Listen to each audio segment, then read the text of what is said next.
I'm gonna make you a cocktail you can't refuse, the Godfather. And then I'll make some variations, Godmother, Godchild and a couple of others. Because a man who doesn't spend time with his family can never be a real man.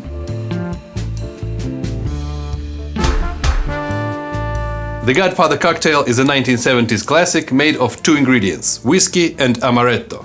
The name comes from one of the greatest films of all time, by the way, the favorite film of my mom. I'm afraid to ask her why. But you don't ask with respect. You don't offer friendship. And traditionally its base is blended Scotch whiskey, which allows to balance its smoky flavor and sweet almond notes of Amaretto liqueur.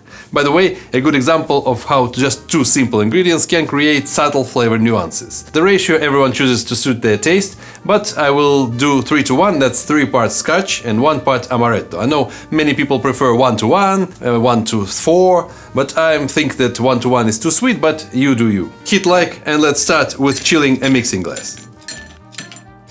Some people, myself included, prefer to stir cocktails which are served on ice directly in a serving glass, just because why bother with a mixing glass? Ice here, ice there, no point. But today I'm feeling fancy, so let's make it a proper way. This cocktail is mostly whiskey, so you can use something blended and cheap. This is not the cheapest one, but it's an okay whiskey, but I prefer using something better. This one is Islay. It is smoky, it's more expensive, and I think it works perfectly in this cocktail. By the way, not a big fan of smoky alcohol, but not in this case. Let's make it 60 milliliters or 2 ounces of Scotch and Amaretto almond liqueur, 2/3 of an ounce, 20 ml, or a little bit more. Stir thoroughly to chill and dilute for about 30 seconds. Now to the old-fashioned glass put a big ice ball and strain the cocktail using a julep strainer. Garnish with an orange peel. And that's it.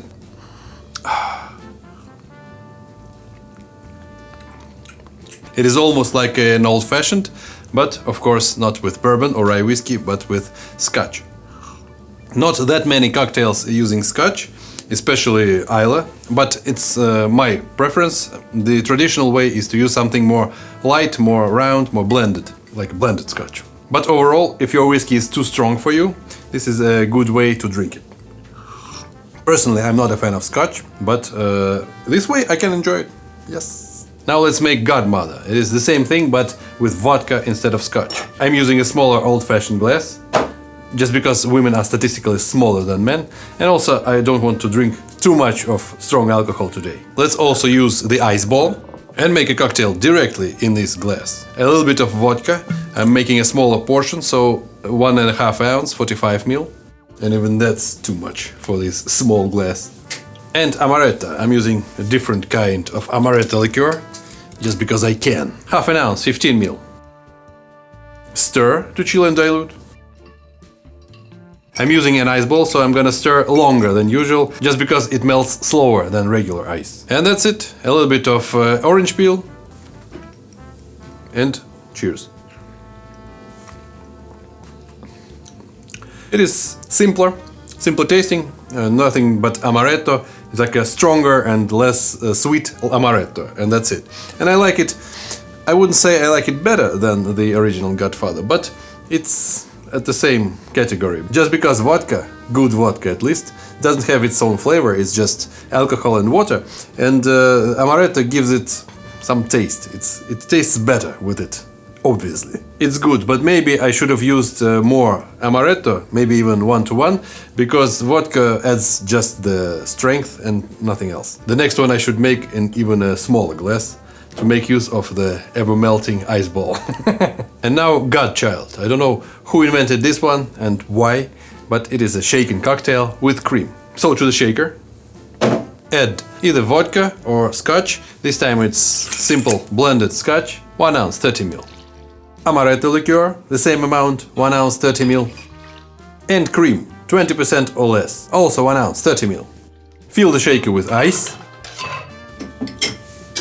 and shake it vigorously, dedicating the shake to this comment.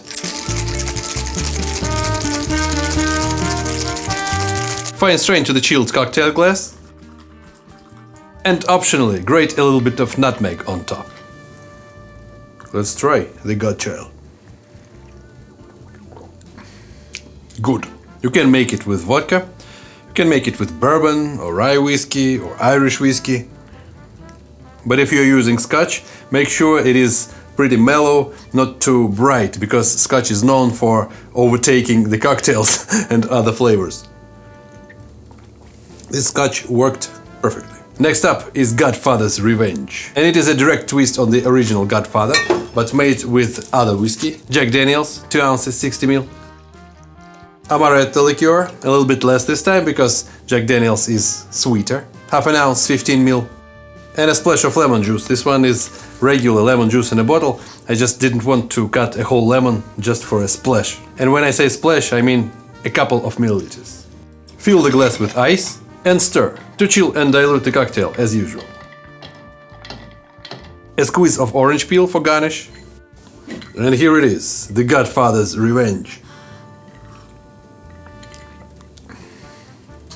Good. Tennessee whiskey, just like Scotch, has smokiness to it, but it's sweeter and more.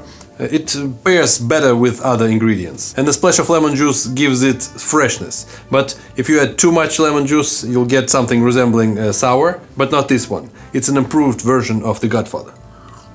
Maybe instead of Jack Daniels, I would use something like Irish whiskey matured in a bourbon cask or something like that. Something even more mellow, more round, more non-intrusive to the overall taste of the cocktail. But it's good. The Brooklyn cocktail, one of several Manhattan variations, first appeared in Jacob A. Grosco's 1908 Jack's Manual. His original recipe called for equal parts of rye whiskey and Ballor vermouth, with dashes of Amerpicon bitters and maraschino. The drink evolved through subsequent publications. In 1913, Jacques Straub's version used French dry vermouth instead of Italian sweet. Harry Craddock's Savoy recipe in 1930 specified Canadian club whiskey and 2-to-1 ratio with French vermouth. And Patrick Gavin Duffy in 1934 kept the 2-to-1 ratio but returned to rye whiskey. And then someone decided to make a fusion of the Brooklyn cocktail and Godfather cocktail, thus creating Brooklyn Godfather. To make it, we're gonna need a mixing glass, to which I'm gonna add bourbon or rye whiskey, whichever you prefer, 2 ounces, 60 ml. Amaretto, of course, half an ounce, 15 ml. Dry or French style vermouth, half an ounce, 15 ml. And sweet or Italian vermouth. In my case, it is indeed Italian. Also half an ounce, 15 ml. Stir and check for balance. There is a balance. Fill the mixing glass with ice and stir thoroughly to chill and dilute, dedicating this stir to this comment. To the old-fashioned or goblet glass, put a small, compact, nice ice ball and strain this sucker. In case you didn't know, today is the orange peel day, so garnish with it. Or you could use maraschino cherry. I've shown you how to make one. It is the most Manhattan-y variation on the Godfather, and at the same time it is the furthest from the original recipe, because it has vermouths, mainly that. But I like Manhattans, so this is хорошо. To be honest, the Godfather was never my favorite cocktail. And today's video is just for you, not for me. Mostly for you. A little bit for me. Thanks for watching. Don't forget to like this video and subscribe and ring the bell if you didn't do that already for some reason. And if you want to support my channel, you can join the Nothing Club. You'll get absolutely nothing, but you'll support my channel. It is available on Patreon and YouTube membership. Links are down below. All the ingredient amounts and recipes in text form you can find on my website, thedrcork.com. Link is also down below. What was I saying? Oh yeah, drink responsibly, don't drink and drive, and as always, до свидос.